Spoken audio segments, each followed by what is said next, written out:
Amis du jour, bonjour. Aujourd'hui, jour 5 avec mes cheveux. Là, je viens tout juste de me réveiller, je me prépare pour la journée. J'ai dormi avec mon chignon, on va voir ce que ça donne. Et je vous dirai pourquoi j'aime pas dormir avec mon chignon. Vous voyez, ça reste nickel pour moi, selon moi.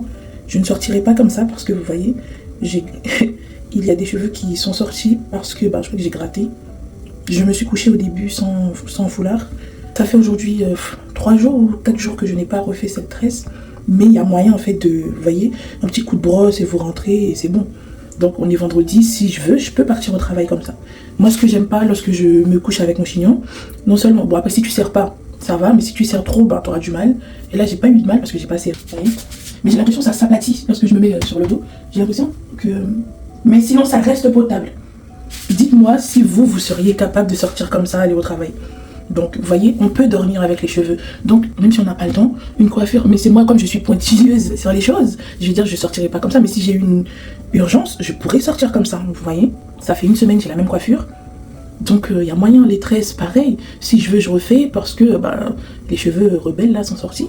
Mais sinon, il y a moyen de faire un truc. Mais moi, étant donné que c'est moi, j'en ai déjà marre. Donc, ce que je vais faire, je vais garder la même base. Et derrière, je ne vais pas faire un chignon, mais je vais faire un autre schéma, vous allez voir. Et aussi, je le fais pour les gens qui n'ont pas autant de cheveux pour faire un chignon, pour vous montrer qu'il est possible. Avec cette base, il y a tellement de choses à faire, tellement de polyvalence. On va dire que c'est une coiffure polyvalente. Tu peux faire ce que tu veux. Soit tu fais un chignon comme ça, soit tu fais des nattes collées comme ça. Tu fais en 2 grosses. Ça aussi, ça peut être une très belle coiffure protectrice pour aller travailler et tout. Mais moi, comme je suis dans les détails, vous connaissez, je vais refaire tout ça. J'aime quand c'est net, clair, précis et... j'aime la beauté des choses tout simplement. Rien que savoir que j'ai ça là qui dépasse, ça pourrait me saouler en vrai.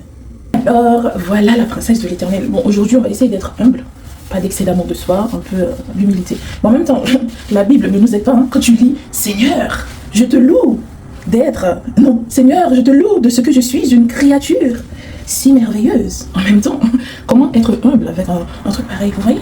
Nos cheveux crépus là. Regarde-moi le résultat de ça. Encore une fois, tu peux regonfler. Toujours, on peut faire tellement de choses avec nos cheveux. Voyez-vous ça? Regardez-moi ça. Quelle beauté divine.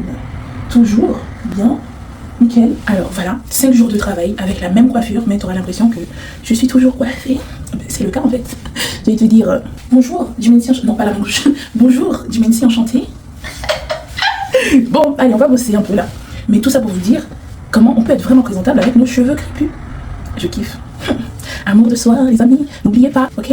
Excès d'amour de soi, ça ne fait jamais de mal. Bon, c'est vrai que tu peux frôler un peu l'insolence ou l'arrogance, mais tant que tu fais de mal à personne,